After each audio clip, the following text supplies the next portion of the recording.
Hello, thank you so much. I am so excited to be here and to see so many of you starting your journey.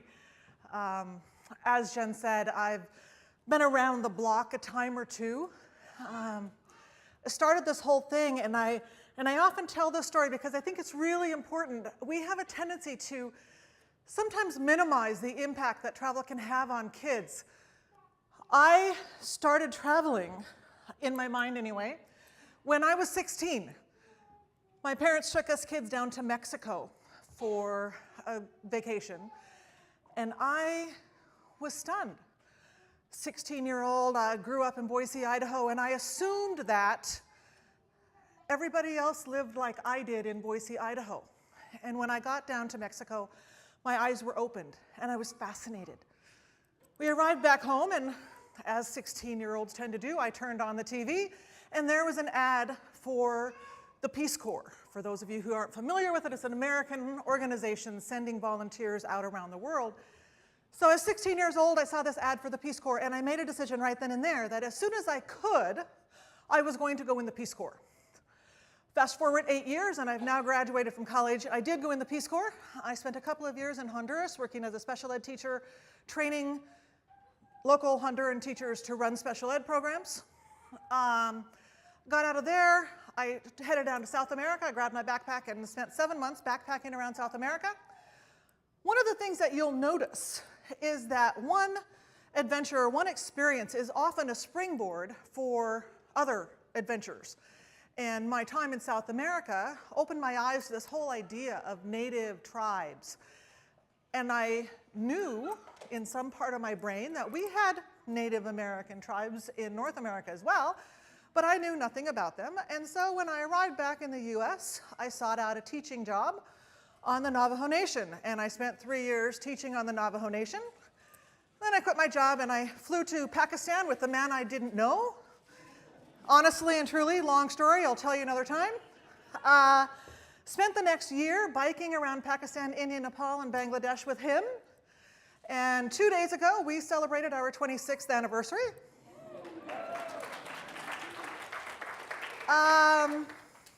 We lived in Albuquerque for 2 years, and I was going stir crazy.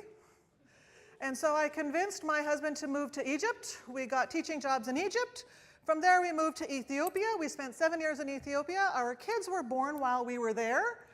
They spent their first 4.5 years in Ethiopia. Then from there, we moved to Taiwan, then to Malaysia, and we finally moved back to the US in 2005. That lasted a grand total of a year. And then we jumped on our bikes, as Jen said, and we spent a year riding our bikes around the US and Mexico, went back to Idaho for another year, and then we flew to Alaska and spent the next 3 years biking 17,285 miles through 15 countries down to the tip of South America. And after that, I was done. Done. And the funny thing is,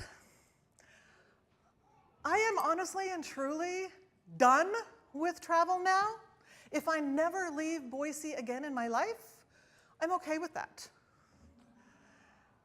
I've done it, and it was wonderful. For 3 decades, I gallivanted all over the globe, and I loved it, and it was wonderful. But a time came when I said, you know what? I'm ready to move on. And that was 6 years ago, and I am not regretting that decision at all. So just as there's a time to head out and travel, don't be afraid to say, you know what? The travel is no longer meeting my needs. I'm going to move on to something else, and it's all good. So with that, what I want to talk about today is to unlock that black box that is in our brain. My talk's going to be very different from the other talks you've been hearing. The other talks you've been hearing are more anecdotal, more personal experience, and while I certainly will bring in some of our personal experiences, I do want to geek out a little bit and give you some of the science about what happens when we learn. So, I have twin sons. Daryl, the one on the right, was a very early reader. By the time he was in kindergarten, he was reading pretty much everything. Clifford the Big Red Dog, remember those books? They were his favorite, and I swear to God, there must be 500 of them, and he read every one at least 100 times. Davy, on the other hand, didn't read. Davy loved to listen to stories, but he couldn't read a single word himself. So this twinship thing was kind of a match made in heaven. We had Daryl, who would sit for hours and hours and hours and hours and hours reading those books, and Davy, who would sit for just as many hours listening to those books. I swear, twins are the way to go. In grade 1, Davy tested significantly below grade level in his reading skills. I freaked out. I was a teacher, a school teacher, and my kid couldn't read. This was not okay. I kicked it into high gear. I went down to the library and I checked out piles and piles and piles of books. We spent every evening sitting down with Davy, reading with him, drilling it, getting this reading into his head. And by the end of grade 2, he was reading at grade level, sorta, as in just eking by. And then we took off. My husband and I quit our teaching jobs. We yanked the kids out of school, we plopped them onto bicycle seats, and we headed out into the wild blue yonder. Our plan was to spend their entire grade 3 year cycling around the US and Mexico. Our intentions were noble. We thought that we would spend all day cycling, and then in the evenings we would sit around the campfire or snuggle up in the tent, and we would work with the kid on his reading. I mean, education was paramount. Education was everything. We would never dream of sacrificing our children's education. Yes, we were out there for adventure, but we would never do anything to hurt our children. Like I said, our intentions were noble. The reality was something entirely different. Neither one of us had any idea of just how hard this biking around the world type stuff would be. We would get up early every morning and we'd stuff our sleeping bags and roll up our tent. We'd spend the next umpteen hours out there pedaling in the 105-degree heat through eastern Oregon. And then come evening, we'd have to somehow find enough food for the 4 of us, cook over a little tiny camp stove precariously perched on a rock on the ground. We'd have to wash dishes in a stream, get our tent set up, get our bikes and our panniers and everything all organized and protected in case rain should move in overnight. Needless to say, we were overwhelmed and exhausted. We were working hard just to keep our heads above water and to keep our kids safe. Reading with this child didn't happen. Did not happen. One tradition that we did manage to keep alive during those early months on the road was that of a bedtime story. Ever since the kids had been born, we had always snuggled up in bed before we went to sleep and read a bedtime story. And we continued that in the tent, but that was it. That was the only reading we did. And then one day, 2 months into our journey, we woke up on the Oregon coast to pouring rain.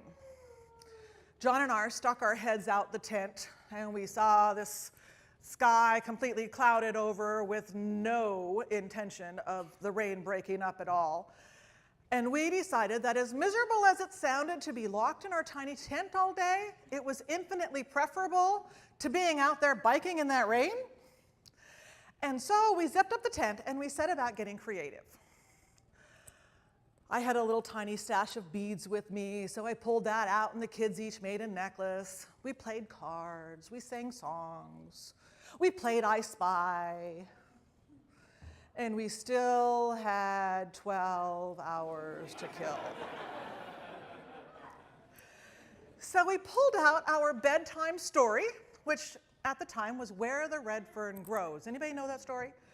Awesome story, incredible story. It's written at about a 4th grade level, and I started reading it. I read and I read and I read until I couldn't read anymore, and then I handed the book to John, and he read a few chapters, and then he handed the book to Daryl, and we started in on this cycle. I would read a chapter, then John would read a chapter, and Daryl would read a chapter, and we skipped Davy because Davy couldn't read. And then at one point, John handed the book to Davy and asked him to read a chapter. It was one of those mom moments where I knew my kid was about to be humiliated, and I was utterly powerless to do anything about it. So I scooched over closer to Davy in the tent so that I could quietly help him with the words that he stumbled on. And to my utter amazement, this kid read the book flawlessly. Word perfect. I was stunned. Davy read this book perfectly? My Davy, my barely 2nd grade reader, just read a 4th grade level book perfectly? Huh? How did that happen? And so, in the days and the weeks to come, as we continued along the Oregon coast, I pondered that idea. As my legs turned in endless circles beneath me, my mind was spinning, trying to make sense of what I had seen. How had this kid, in 2 months, catapulted from a barely 2nd grade reader to a fluent 4th grade reader without reading? How exactly did that happen? I drew on everything that I knew. I had been a teacher for 20 years at that point.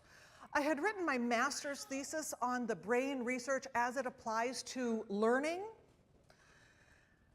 And so I spent hours puzzling over this, trying to piece things together, figure out what had happened. How did this kid do this?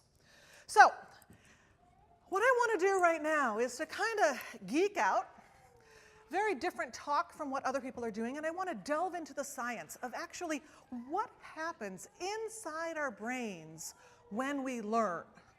We always talk about how travel is good for kids and how travel helps kids learn and all of that kind of stuff, but very few of us actually know how or why or what is going on. So, with that in mind, let's start. During the last 30 or 40 years, scientists have learned a lot about what happens in the brain. They have developed imaging techniques that allow them to actually see the brain processes and actually see what's happening inside the brain. It's incredible to watch these scans as you actually see the brain change. It's really amazing. When we are born, we are all born with about 100 billion neurons. Just for perspective, that's 1 with 11 zeros after it. That's a whole lot of brain cells. Now, these neurons, these brain cells, are unique in many ways. If you were to cut your skin, your body will actually regenerate or create new skin cells. Your body will never grow new neurons. You are born with all the neurons you're ever going to have, and you will never grow more. And that's with very good reason. Imagine what would happen if your body could grow new brain cells. You would literally wake up every day to a brand new world. Literally. So, neurons are made of 3 very distinct parts. The cell body is kind of the brain of the cell. That's the part that tells the cell what to do. Then there's the axon. The axon is the part of the cell that sends the message out. Now, messages go between this neuron network in our body through a series of little electrical impulses that get transferred from one cell to the next, to the next, to the next. So the axon is responsible for sending that message out. Axons vary in length from a tiny little protuberance of maybe a millimeter in length, and they can get up to 3 feet long. But dendrites is kind of where the magic happens.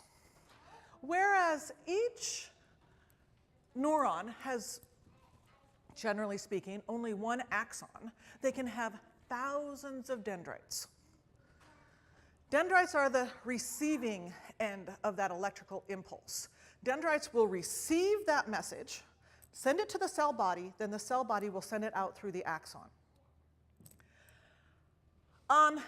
But here's the key. Here's where the magic is. Dendrites only grow in response to a challenging, stimulating environment. So think about for a minute a video game.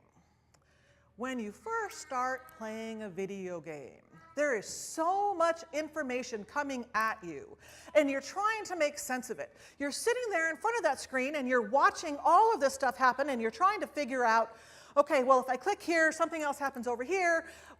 How does all of this fit together? I remember I got addicted to Minesweeper several years ago. Anybody else play Minesweeper? Awesome game.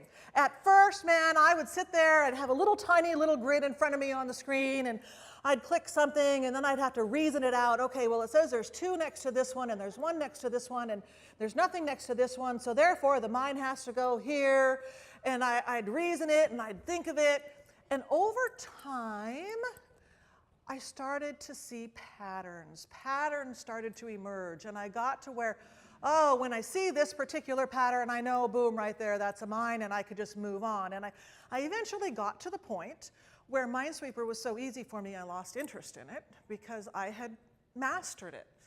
What I had done during that time period when I was puzzling over it, trying to make sense of it, trying to see those patterns and make sense, was I was actually growing dendrites. Now, when you first start learning, what we do is if we start here in our brain, and ultimately we need to get here, but we don't know how to get here. So what our brain will do is it will send the message to here, to here, to here, to here, and eventually back up to here. But as we do this over and over and over again, our body says, oh, this is important. And so our body creates a shortcut. Our brain literally creates a dendrite that goes directly from here, or a dendritic network, I should say, not necessarily just one dendrite, going from here to here. And that's what I saw with Minesweeper. Was at first I was kind of puzzling through. I was having to use what was already in my brain to try to figure this out. And then my body created that series of dendrites as a shortcut. Boom, right there, and it was done.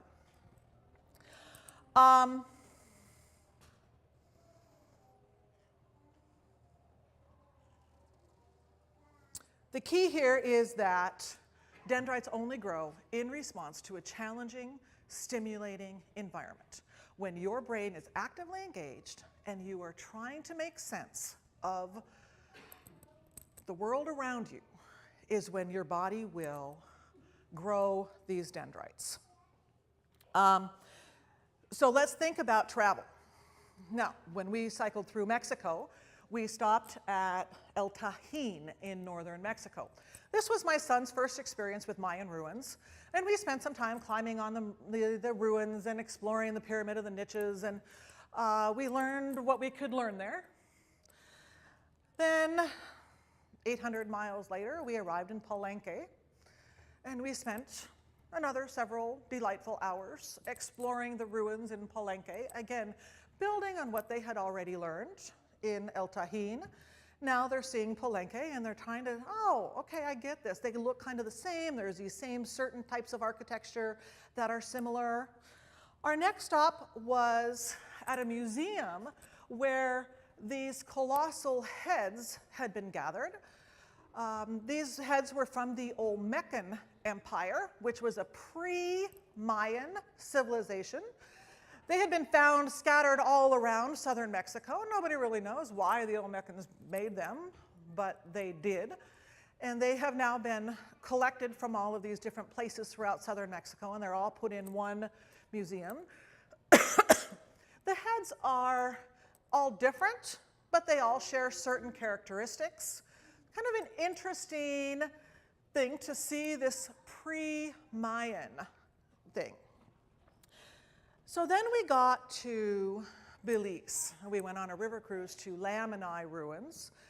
And our guide took us out to all of the Mayan temples, and we climbed up a bunch of the temples. And our kids easily recognized those by now. They knew this was all Mayan, they understood it. And then our guide took us over to this one particular temple. And he said, nobody knows what is inside these temples. People have their theories, there's guesses, but nobody really knows. And so archaeologists decided with this particular temple that they were going to take this off layer by layer so they could discover what was inside. Their third layer down, they came across this face, which was carved into the side of the pyramid. And my little 11-year-old Davy at the time said, did the Olmecans used to live here? And the guide looked at him and said, well, yeah, they did, but how did you know that? And Davy said, well, because this face looks like the colossal heads that we saw up in Mexico. Davy had created this dendritic network as we had been seeing these ruins over and over again, and then we saw the Olmecan heads. He had created that structure, that framework, that dendritic network in his brain so that when this new piece of information came in, he was able to slot it in. Okay, kind of like there's like a little hook in there somewhere to hang your hat on, and those dendrites that are already in place is where you can slot that information in. Now think about a kid who's totally into dinosaurs. Anybody have a dinosaur fanatic kid? Okay. They've read all the books about dinosaurs, they've watched all the videos, they've gotten the little flashcards with all the little facts and figures about all these different dinosaurs. They know it all. And when they find a new little piece of information, you'll notice how it's there. Like they don't even have to struggle to hook it in. My husband asked me to stop at the store and buy 3 things, milk, bread, and cheese, and I come home with 2 of them, right? Because there's nothing there to hang it on. But these dinosaurs, they've got this structure in place, so when a new piece of information comes in, it can just slot right in. And that's how this whole thing happens. So we've got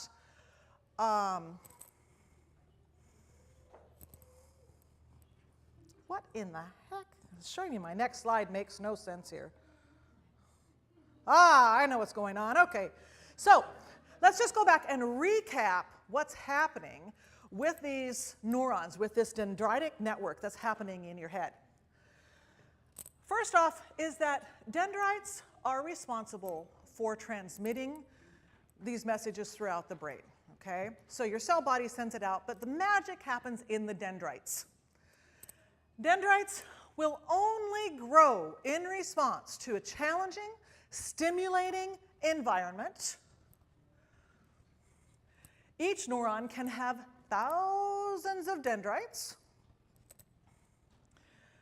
The more complex this dendritic network, the easier it is to find a hook to put that new information in. And this one I didn't talk a lot about, but previously existing dendrites can be recruited for new pathways. In other words, once that dendritic network is there, once those dendrites are in place, then you can use those dendrites. Your brain is an amazing thing, and it can take those dendrites and use them for other purposes. So what does all this have to do with Davy catapulting from a barely grade 2 reader to a grade 4 reader?